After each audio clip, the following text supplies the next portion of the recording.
Fala galera, saudações rubro-negras, mais um vídeo do nosso canal, trazendo para vocês hoje aqui as últimas informações do Clube de Regatas do Flamengo, já visando o jogo contra o Botafogo, na quarta-feira que vem, também conhecido como dia 15, e pelo Brasileirão, e algumas notícias aí que estão bombando nas redes sociais. O Flamengo, como todos sabem, já tem o desfalque aí do Danilo e do Wallace, bem que eu acho que tem um reforço, mas vida que segue, o time principal não tem ninguém mais no departamento médico. O Eric Pulgar já está participando dos treinamentos normalmente, acredito que tenha condições de jogo caso seja necessário, se bem que eu acho que Jorginho e Saul andam aí na sua alta, nos seus melhores momentos. Então eu acredito que Eric Pulgar estará à disposição, mas será uma opção no banco de reservas caso necessite entrar. E com certeza quase sempre é necessário entrar, Fora isso, Flamengo completo, salvo alguma baixa que possamos ter nesses períodos de treinamento aí dessa data FIFA, o restante do elenco todo disponível, Todos os jogadores das suas seleções foram dispensados e o Flamengo tem o plantel completo para fazer esses últimos ajustes aí para essa sequência difícil agora que vai vir do Brasileirão e da Libertadores da América. Pelo lado do Botafogo, chegou a notícia ontem que o seu principal jogador, que está inclusive servindo a seleção sub-20, Álvaro Montoro, teve uma lesão na clavícula direita e deverá desfalcar o time por bastante partidas, Infelizmente ainda é um jovem jogador, uma promessa, mas é craque, titular absoluto da seleção sub-20 da Argentina, e nesse campeonato mundial da categoria ele se lesionou e com certeza desfalcará o Botafogo nessa próxima partida. Se bem que o Botafoguinho, vou te falar, anda numa fase, que eu vou te falar, não ganha nada de ninguém, não sei como é treinador, ainda se mantém no cargo, enfim, só mesmo coisas que o Textor pode explicar. Dito isso, vamos às informações que importam também. Libra ainda continua reverberando bastante. Ontem tivemos uma reunião importante do BAP com o Conselho, onde foi explicado a eles toda a situação envolvendo o imbróglio do dinheiro que o Flamengo está perdendo com os direitos de transmissão, e vamos ver aí cena dos próximos capítulos. Continuam as alfinetadas entre BAP e Leila Pereira. Vamos ver quem é que vai ganhar esse embate aí. A tia Leila, acho que ela gosta muito de aparecer, gosta muito de estar na vitrine das informações, acha que porque ela é mulher ela pode ser maior que os outros e pode falar o que quer. Acho que ela deveria se colocar um pouco mais no lugar dela e entender um pouco mais de futebol para poder estar analisando as coisas da melhor forma e tomando as melhores atitudes. Ela é muito protecionista, só quer saber do Palmeiras, e é uma pena que muitas pessoas não vejam isso e ainda batam palmas para esta senhora, com toda a dignidade que ela tem, fica fazendo essas lambanças dentro da parte esportiva do Palmeiras, que é um grande time, e não precisava disso de maneira nenhuma. Galera, fica aí o nosso posicionamento a respeito de tudo isso, e vamos ao Globo Esporte, vamos aí ao Sport TV e ESPN ver o que eles estão falando a respeito de toda essa situação. Um grande abraço a todos, saudações rubro-negras, valeu! Tarde, gente boa, começando o Globo Esporte. Amanhã tem Brasil e Coreia do Sul ao vivo na Globo. Atenção para o horário, 8 da manhã. Daqui a pouco notícias da seleção para você. Começo falando de Fluminense, que perdeu a primeira com o Zubeldia em mais um jogo com reclamação contra a arbitragem. Uma falta que deu o que falar. Anulado o gol, falta marcada para o Mirassol. Na minha opinião, que ele pisou primeiro na bola aqui, não foi falta na hora do gol, mas... Olha como ele pisa na bola.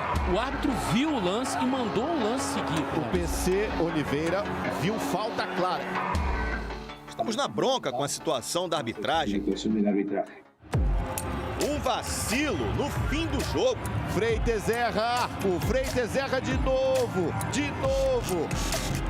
E a primeira derrota do Zubeldia no Fluminense. Deu Mirassol!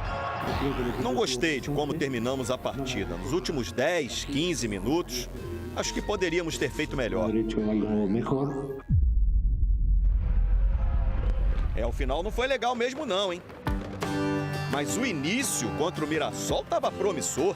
Contra-ataque logo aos 2 minutos. Keno disparou. Keno, meia-lua, para invadir a grande área. Será que tem perna? Chegou! E só parou no goleiro Walter. Defendeu Walter! Aí, aos 31, o Fluminense saiu jogando de pé em pé, até o Keno arriscar e a bola sobrar pro Lúcio Acosta fazer isso aí, ó. Bateu, sobrou Lúcio, golaço! Ele chama a bola de meu bem! Categoria demais do Lúcio Acosta. Mas aí veio aquela falta que deu o que falar.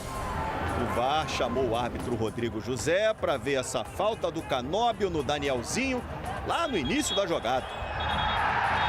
Falta marcada para o Mirassol. Thiago Silva vai à loucura. Gol anulado. Claramente o jogador do Mirassol pisa na bola. Depois acontece o contato, mas ele já está praticamente caindo, sem controle da jogada. Fora de situação de controle da bola. E aí, menos de 3 minutos depois... Gol! Guilherme! 1-0 Mirassol. No segundo tempo, o Fluminense foi atrás do empate e conseguiu. Jogadinha ensaiada de escanteio que deu muito certo. Gol! Martinelli, a prata da casa, empata o jogo. Logo depois, Soteldo recebeu na boa para virar e...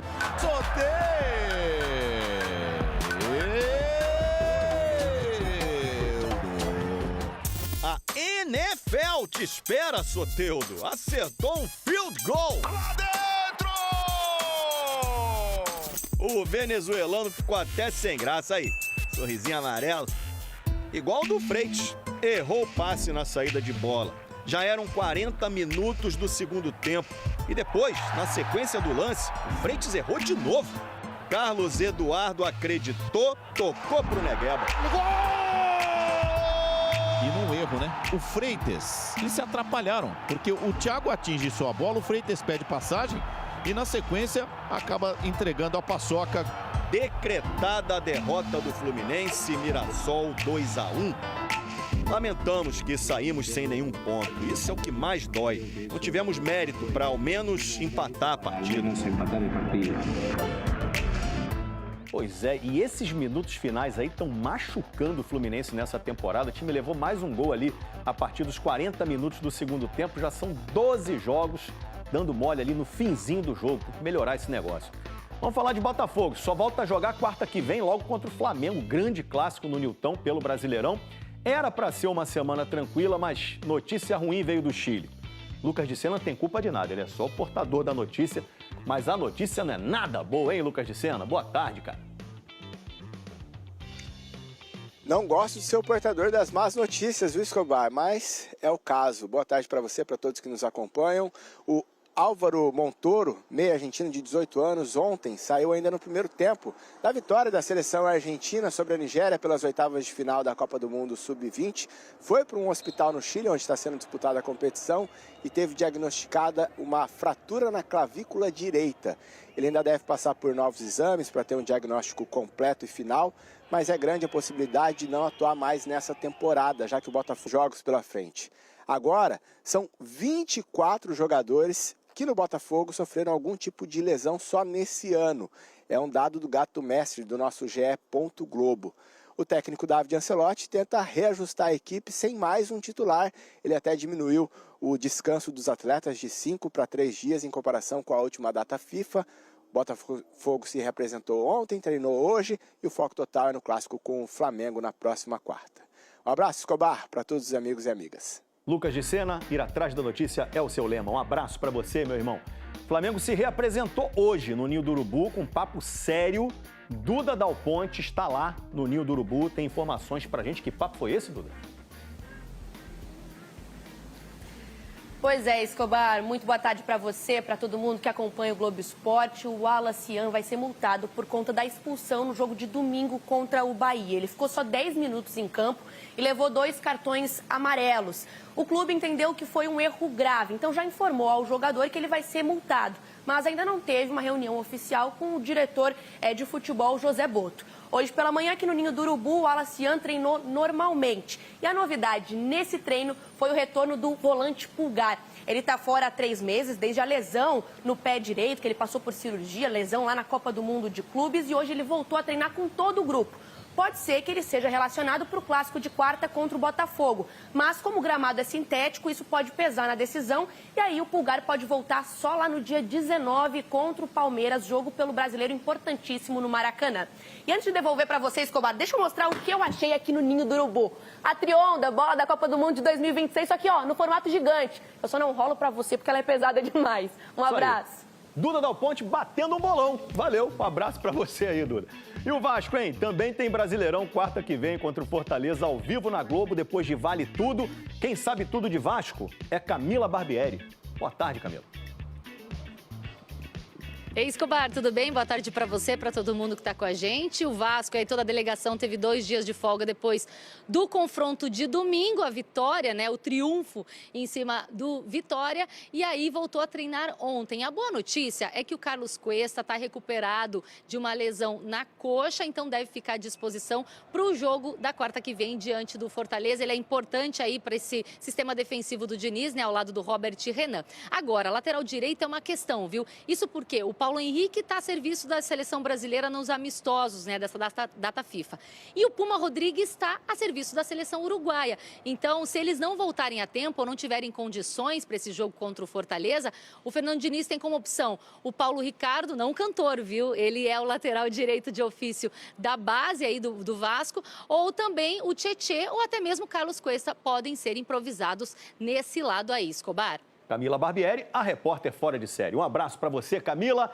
CBF divulgou hoje os áudios das conversas do árbitro de campo Ramon Abate Abel com o árbitro de vídeo naquele clássico entre São Paulo e Palmeiras. O jogo terminou 3-2 para o Palmeiras, mas quando o jogo ainda estava 2-0, São Paulo teve aquele pênalti muito claro para o São Paulo, que não foi marcado, lembra, né?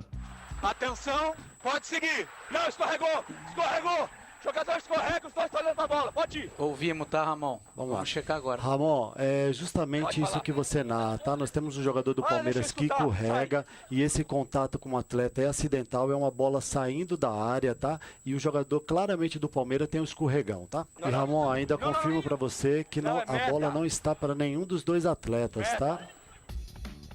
Nosso comentarista de arbitragem, Paulo César de Oliveira, considerou o pênalti muito claro, avaliou o erro da arbitragem como gigantesco.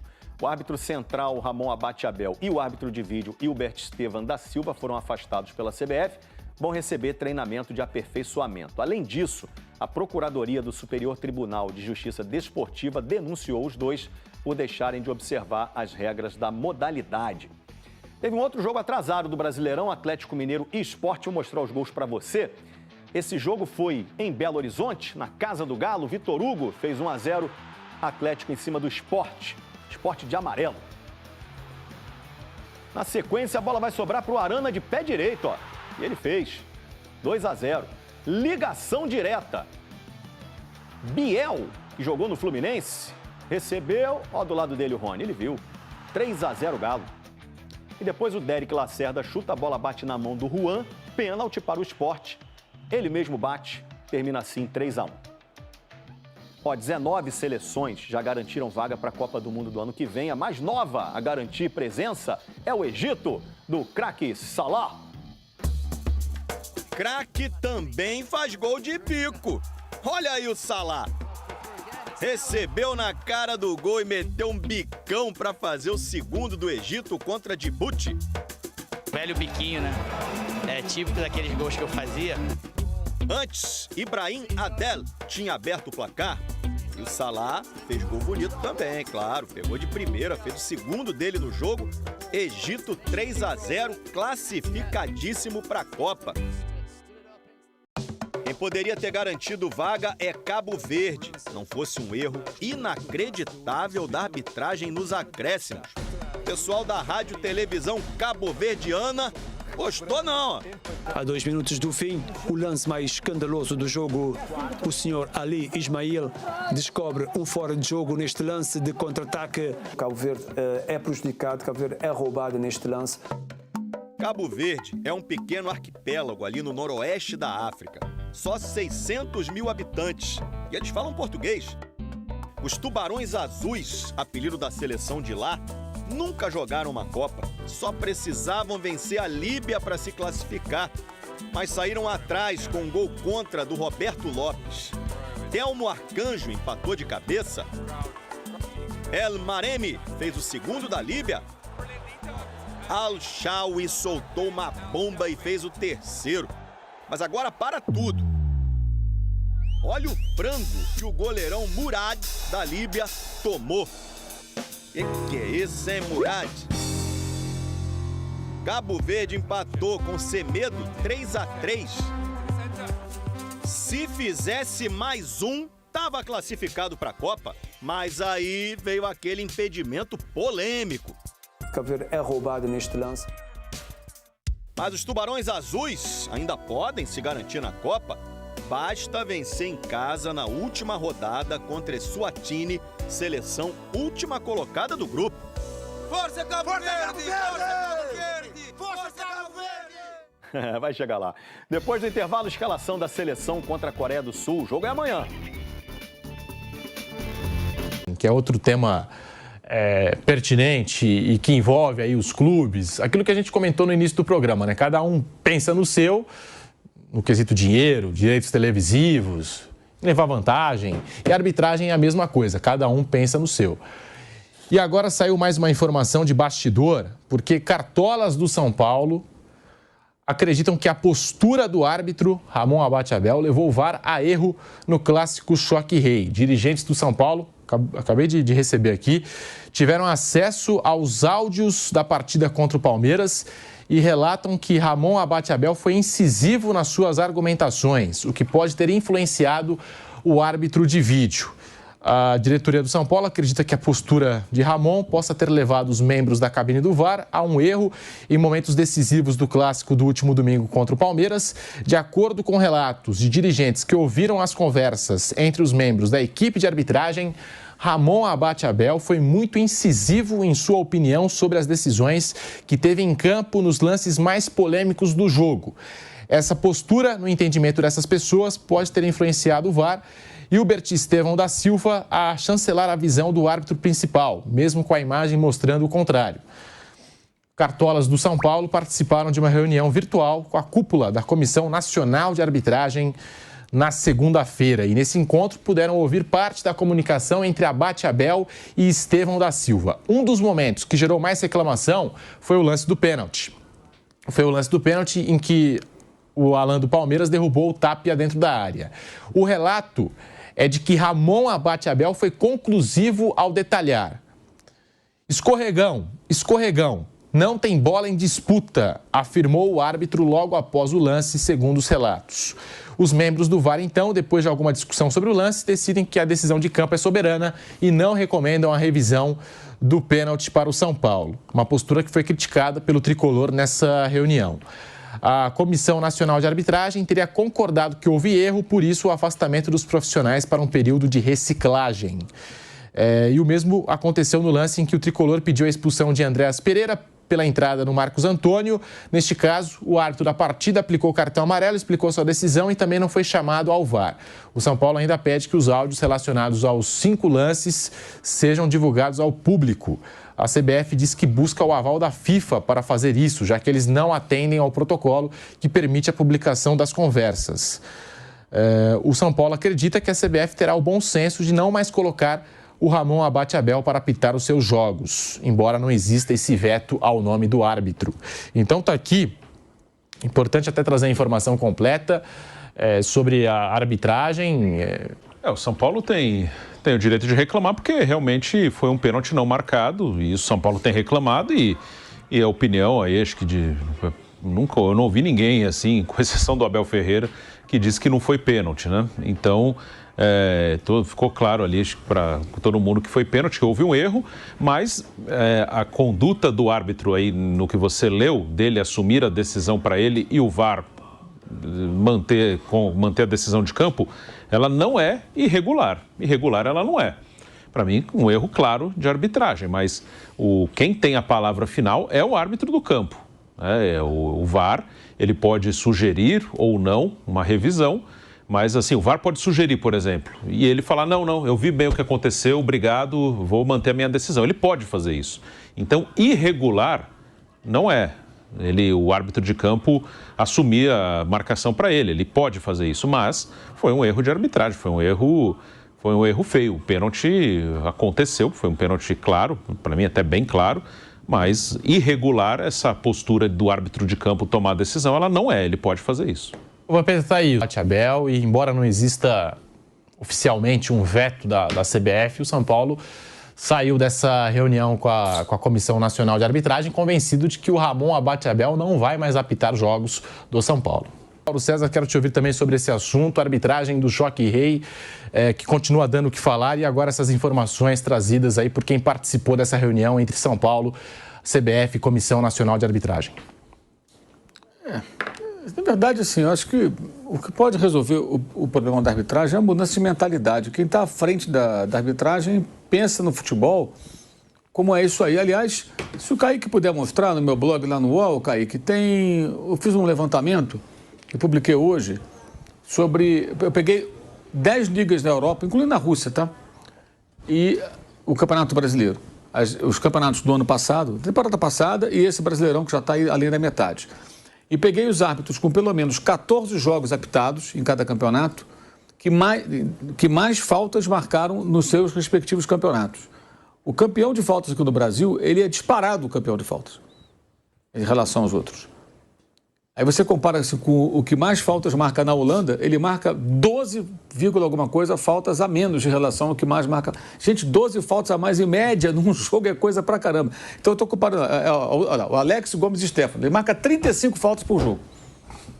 Todos apitaram pelo menos 14 partidas aí, tá? Vai apitar hoje Atlético Mineiro e Sport. Pois é, então já sabe, né? Lá do Rio ele. Aí tem o LMB Goldinho com 30,6, o único na Europa que passa dos 30, aí o da Rússia também chega bem perto. O turco chega perto também, aí já cai para 28, 27,9, 25, 24, 22. O da Holanda, esse Dennis Rigler aí, marca 22,6 faltas por jogo. Esses são os caras que mais marcam faltas. Você pode pegar também na lista os que marcam menos, aí você vai ver diferenças brutais. Esses caras não apitam o mesmo esporte, gente. São coisas muito diferentes. Assim, a visão de futebol de quem apita no Brasil, ela é muito torta. Ela entende que qualquer contato é falta, ela marca muito pênalti, o VAR entra toda hora. Isso está atrapalhando demais o produto. Então tem que mudar a mentalidade. Eu até entendo um pouco a CBF, porque essa gestão tem 4 meses aproximadamente, né? E é difícil você pegar toda essa equipe numerosa aí, desmontar e colocar alguém para fazer o trabalho.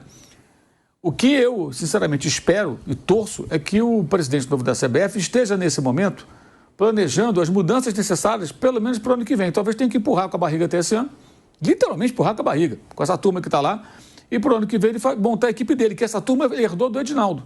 Sim. Mas se eles dizem, e a gente conversa com as pessoas da CBF em off, eles falam, o Edinaldo deixou muito problema, muita coisa para resolver, tá bom, mas vai resolvendo uma por vez. Então, que no ano que vem comece o ano, vai ter um novo calendário, né? O Brasileirão começa em janeiro, agora a equipe de arbitragem vai ser comandada por fulano, ciclano e beltrano. O que eu sugeriria, se me perguntassem um dia, então vou falar aqui, é o seguinte, trazer alguém de fora para chefiar a arbitragem e mudar a mentalidade. Essas faltinhas, acabou, não tem mais. Árbitro se metendo para procurar pênaltis, não tem aquele pênalti do Grêmio sábado, isso acabou. Faz um manual. Isso aqui não é falta, isso aqui não é pênalti, isso aqui é para o VAR se meter, isso aqui é para não se meter. Põe lá na CBF e para baixar do PDF. Qualquer jornalista, qualquer torcedor pode baixar. Esse é o manual da arbitragem. Agora é assim. E bancar. Porque aí vai ter coleguinha que vai falar, isso aqui foi pênalti. Amigo, isso era pênalti naquele futebol horroroso do passado. Agora nós vamos aqui no modelo mais da Holanda, da Inglaterra. O jogo vai correr. E aí você tem que bancar esse novo chefe da arbitragem e cobrar dos árbitros que apitem o futebol como ele é. Porque o futebol é assim. Não é essa porcaria que estão fazendo aqui no Brasil, não. E o que houve quarta-feira, Inter e Corinthians, e depois o Red Bull Bragantino e Grêmio, esses dois pênaltis assim, são bizarros, o mesmo árbitro de vídeo. É bizarro. E do domingo nem preciso falar, né? Um show de horrores. A falta de... E a expulsão também do jogador do Vitória com o Vasco. Os caras estão ali, não teve nada demais. Muitas coisas bizarras. É expulsão bizarra, é pênalti que não existe, é falta de critério. O Abel, ele marcou uma falta do Alexandre, do Caio Jorge, no jogo entre Flamengo e Cruzeiro, em que o jogador do Flamengo escorregou e derrubou o atacante do Cruzeiro. Ele marcou a falta, né? Foi no meio do campo. Mesmo lance do Alan com o Tapia, ele não marcou. Qual o critério? O lance do Andrés Pereira, ele estava do lado, ele viu de perto, ele não expulsou por quê? Ele viu o que aconteceu. Aquilo é lance de expulsão. No outro lance, amanhã ou depois ele volta a apitar, talvez ele expulse. Então qual o critério? Não tem critério nenhum.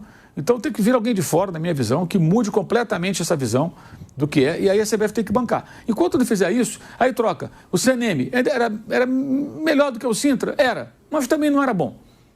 Então você vai ficar trocando aqui, colocando ex-árbitros, e o detalhe, aí tem toda uma situação que envolve o quê? Os ex-árbitros comentaristas. Salvo raras exceções, eles defendem o que é feito porque eles pensam futebol assim, apitavam futebol assim. Então, para a grande torcida, quando, por exemplo, o principal grupo de comunicação que transmite vários jogos, tem lá o Paulo César de Oliveira, que aliás é irmão de um dos integrantes dessa equipe, que é o Luiz Flávio. Sim. Aí, foi falta, foi pênalti, agora ele não entra na transmissão, mas ele dá o pitaco dele. O narrador fala, para o nosso especialista de arbitragem, Paulo César de Oliveira, foi pênalti, ou foi para expulsar, ou foi falta. Porque ele atuava assim, é a cultura dessa arbitragem brasileira. Ela precisa mudar. E não vai mudar colocando gente que apitava dessa maneira. E todos esses que a gente está citando viam o futebol dessa forma. É preciso mudar radicalmente para que você tenha, de fato, um futebol jogado como ele é, no mundo inteiro. Porque está demais. Eu já falei aqui várias vezes, falei ontem e vou repetir. Uma das coisas que mais irrita é você ter um time pressionando alto. E isso é uma das coisas mais legais do futebol. O time que pressiona alto, ele se arrisca, ele deixa espaço lá na última linha dele. Se o adversário souber sair rápido e contra-atacar, ele vai contra-atacar e vai colocar na cara do gol ali. Então ele está se expondo. E o que está se defendendo, ele tem que sair do buraco de alguma maneira. Ele tem que ter jogador pronto para receber um passe, para sair jogando, ou então vai rifar a bola para a lateral e tentar organizar a defesa. O jogador que está defendendo, ele pega a bola, leva para uma zona morta do campo, perto da bandeirinha de escanteio, está cercado, não tem saída, cercado por dois. O que ele faz? Espera o contato. Quando faz assim, ele já cai. Ele já cai. Dobra o joelhinho e cai. Aí o árbitro faz o quê? Marca a falta. E, aí o que me deixa furioso, ele marca a falta por quê? Para ele se proteger. Porque se ele deixa a jogada seguir e sai um gol, o time que está defendendo vai dizer que ele não marcou a falta. E aí que tem que entrar numa situação como essas, o chefe da arbitragem e o presidente da CBF bancando e falar, ele fez bem, não marcou porque não houve falta. Não, mas não sei o quê. Não houve falta. Vocês estão achando que isso aí era falta no passado, até 2025, agora não é mais. Porque nunca foi. Porque nunca foi. Só era aqui no Brasil. Isso mudou. Isso tem que ser uma decisão institucional. Tem que ter coragem pra cacete para fazer. Então, já que ele está disposto a mudar, que ele chegou com esse discurso, tomara. Eu estou dando literalmente aqui, assim, da minha parte, modestamente, humildemente, um voto de confiança meu em que ele faça isso. Tomara que faça. Tomara que faça. Mas tem que trazer alguém de fora. E não adianta. Houve uma experiência ruim aqui com um estrangeiro aqui na Federação Paulista, mas acho que os caras se adaptam ao que é. Está lá, o Patrício Lostou, então, ele ainda é o presidente. Ainda é, né? Mas se adapta. Ele encontra esse ambiente da mesma maneira que os árbitros brasileiros comumente se adaptam ao modo de apitar lá fora, em Libertadores Sul-Americana e Copa do Mundo. Em competições de seleções. Quando eles vão apitar jogo lá fora, eles mudam. A gente vê isso, marcam menos falta, o jogo corre mais. Então, se o árbitro brasileiro se adapta, é claro que o chefe da arbitragem vê o ambiente aqui é esse. Cara, para eu mudar tudo aqui, imagina. Porra, não vou mudar isso tudo aqui, vou tentar aqui fazer e tal. É normal, talvez qualquer um de nós fizesse a mesma coisa, porque você não vai ter força para mudar. Então a instituição, a CBF, é que tem que falar, olha, nós vamos mudar a forma de jogar futebol no Brasil. A arbitragem não vai mais interferir dessa maneira e ela não vai impedir que o jogo flua. Se fizer vários levantamentos, você vai encontrar... Eu vou fazer um dos pênaltis depois. Marcação de pênalti. Em tudo no Brasil é maior. E isso afeta demais, porque esse número que eu tive ali, mas só 6 a mais do que o cara lá de Portugal, compara com o da Inglaterra, compara com o da Holanda, e você faz e multiplica por número de jogos. São centenas e centenas, talvez mais de 1000, não sei, não fiz essa conta ainda, de faltas a mais. Isso significa o jogo mais precado, mais parado, as jogadas não fluem, e fica pior, o futebol fica pior.